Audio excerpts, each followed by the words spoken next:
প্রাণপ্রিয় ভাইয়েরা, কেন্দ্রীয় কার্যকরী পরিষদের শপথ একটি পবিত্র আমানত।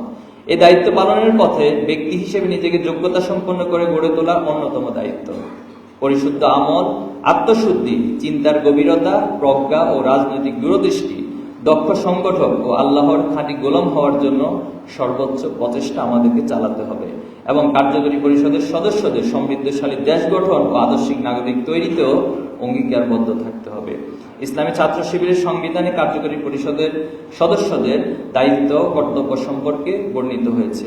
আমি আপনাদেরকে সংবিধানের 22 নং ধারা স্মরণ করিয়ে দিয়ে সেই কর্তব্যগুলোকে স্মরণ করিয়ে দিচ্ছি। এখানে বলা হয়েছে, সামগ্রিকভাবে কার্যকরী পরিষদের ও ব্যক্তিগতভাবে সদস্যদের দায়িত্ব হচ্ছে নিজেদের তত্ত্বাবধান, কেন্দ্রীয় সভাপতির তত্ত্বাবধান, সংগঠনের ইসলামী নীতির অনুসৃতির তত্ত্বাবধান, সংগঠনের কর্মসূচি বাস্তবায়নের তত্ত্বাবধান ও পর্যবেক্ষণ, সংবিধান অনুসৃতির তত্ত্বাবধান, সংগঠনের যে কোনো ত্রুটি দূরীকরণ, সংগঠনের সামগ্রিক কাজের মৌলিক পরিকল্পনা প্রণয়ন, কেন্দ্রীয় সভাপতিকে পরামর্শ দান, নিঃসংকোচে মত প্রকাশ ও কার্যকরী পরিষদের অধিবেশনে নিয়মিত যোগদান অথবা অভিমত প্রেরণ।